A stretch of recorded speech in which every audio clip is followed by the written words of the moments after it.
Welcome back. The State Budget Committee could wrap up key work this week, but still several high-profile and controversial decisions remain. Including for the University of Wisconsin system. This past week, Assembly Speaker Robin Vos first told the Associated Press Republicans were poised to strip some $32 million from the UW system budget that would go toward diversity, equity, and inclusion efforts. The comments set off a flurry of activity behind the scenes, postponing budget votes and leading the governor to tell reporters Wednesday that he would veto the budget if the cuts remained. The Budget Committee now set to take up the UW system budget as early as this week, and System President Jay Rothman testifying before a state Senate committee tomorrow. He joins us now in studio. Jay, good to see you like always. Absolutely great to be here. There were several major twists and turns that played out in the public this past week. I'm curious first, just broadly, your reaction to where we sit and where everything stands from your perspective. You know, I think we continue to have positive conversations with the legislature. And, you know, we're here as the UW system is here to serve the state of Wisconsin. That is our mission.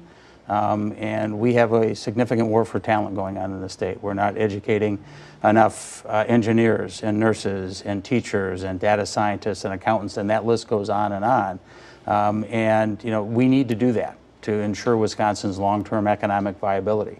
I know coming out of the private sector that if we don't fill those jobs are going to go elsewhere. Out of the state of Wisconsin, never to return. So there's some urgency to get this done, and we think an investment in the system is a good way to help Wisconsin win that war for talent, and that's what we're committed to doing. The governor said if this $32 million is removed, he would veto the entire state budget. Should he do that?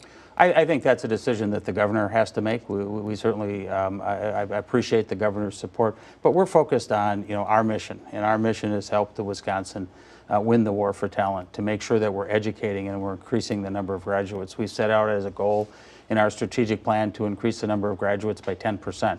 Over 4,000 students by 2028. That's one of those ambitious goals, but we think it is an important one. But in order to do that, we really need the state investment. Assembly Speaker Vos is really leading this effort. I want to go ahead and play for you a little bit of what he said this past week about the UW system.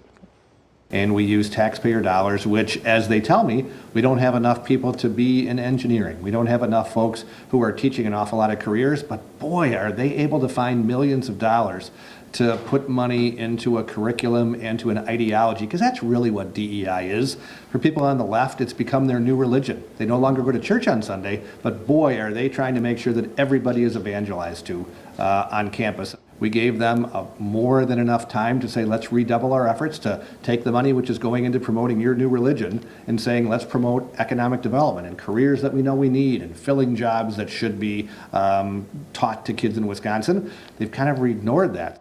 I want to get your response to those comments. Yeah, I mean, we have to educate a diverse student body, starting with people in the northern part of the state or the north central part of the state where I grew up, to the southern part of the state. People of different ethnicities, different perspectives, different ideologies. That's what we want to do. I came out of the private sector. I know how important DE&I efforts are to the private sector. That's what employers are looking for. That's what we're focused on, because that all goes down to, are we getting enough students and retaining those students through graduation to help Wisconsin win the war for talent? And in a shrinking budget environment, it is hard for us to have that capacity. Let's step back for a second. What does diversity, equity, inclusion efforts look like across the system? And is $32 billion, as the speaker referenced, is that needed for the next 2 years for those efforts? You know, I think you look at it and you have to look at it holistically. It is part of the educational process. We need to educate that diverse workforce. That's what employers are insisting. We want to have students who are culturally fluent coming out of our institutions. But what it is focused on, it is recruiting great people. It is making sure they stay in school and that we graduate so that we can help Wisconsin fill the jobs that the employers in this state have created. You just hired the new chief diversity officer. Do you think that was the right move? You know, I think that's been a position that has been in the system. It was under President Ray Cross. It was under President Tommy Thompson. That position has been vacant for a while, and we went out and starting in a very public search starting last November to hire that individual, because again, we want to be able to address that diverse student body that we need to recruit and be able to retain and get them through graduation to fulfill the job needs of our employers in the state of Wisconsin. It seems like you're doubling down on DEI efforts. The speaker's doubling down on attempting to get rid of it. Where's the middle on this? You know, we're focused real directly, Matt. We're focused on workforce. That's what we're focused on. We have our participation rates in the state, that is the number of high school graduates, continues to decline. The biggest decline is among white males. We have to figure out how we can attract every eligible student into our university because that's what Wisconsin needs. If funding levels broadly don't meet what you would like to see, is tuition increases the only option? And does the Board of Regents have the appetite for that again? Yeah, I think we have to reassess once we get through the budgetary process where we're at. I know from my experience in the private sector, no organization cuts its way to success. You cannot cut your way to success. You have to invest in order to have that capacity to educate and turn out the graduates that this state needs. And that's what we're focused on. How we look at revenue beyond that, I think, will be dependent on what state does ultimately. Really quickly, back to the DEI initiatives. You talk about that this being really driving the workforce and really emphasizing the workforce here. Should issues of diversity, equity, inclusion, as we're seeing in this conversation, be this divisive? I mean, I think it's a question. We're in a cultural war in the country right now. We know that. That's pretty obvious. I think what we ought to be focused on is that workforce development. And that's really what we're doing. And in order to do that well in the state that has a diverse population, we have to be attractive and we have to be inclusive of everyone.